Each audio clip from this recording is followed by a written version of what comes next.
মা দেখো কেমন করে হাঁটছে। এমন করে।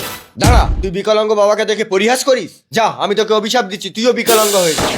মা এ কি, আমি তো বিকলাঙ্গ হয়ে গেলাম, আমার ভুল হয়ে গেছে, অভিশাপ তুলে নাও বাবা।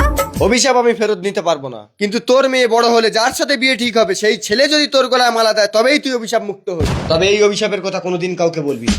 হে কেমন আশীর্বাদ দিলে বাবা। চলো মা। চল অহনা।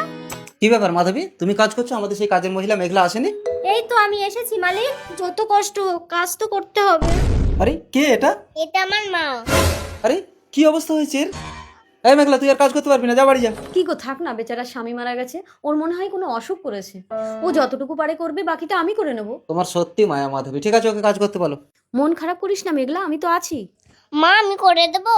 তুই পারবি না অহনা, আমি করে নিচ্ছি। এই মেঘলা দে, আমি করে নিচ্ছি, দে। থাক মালকিন, আপনি আর আমার জন্য কত করবে। এইভাবে কেটে গেল 20টা বছর।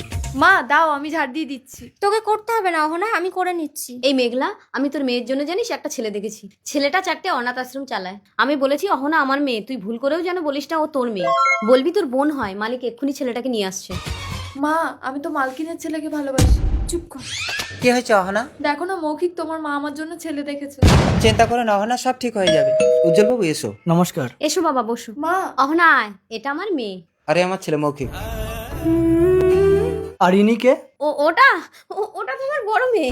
সে কি, আপনার বড় মেয়ে থাকতে আপনি ছোট মেয়ের বিয়ে দিচ্ছেন? এটা আমি মানবিকভাবে কখনোই মেনে নিতে পারবো না। আমি 4টে অনাথ আশ্রম চালাই, আর আমি সেই সব মানুষদের সবসময় সাহায্য করি যাদের জীবনটা অনেক কষ্টের। তাই আমি আপনার বড় মেয়ের গলায় মালা দিয়ে ওর জীবনটা সুখের করতে চাই। এই নিন মালা। সত্যি অদৃষ্টের কি দারুণ দৃশ্য। আজ থেকে তোমার সারা জীবনের দায়িত্ব আমি নিলাম। অভিশাপ মুক্ত। মেঘলা, কে তুমি? ওটা তোর মা, তুই তখন ছোট। আমার অভিশাপে তোর মা এতদিন বিকলাঙ্গ হয়েছিল।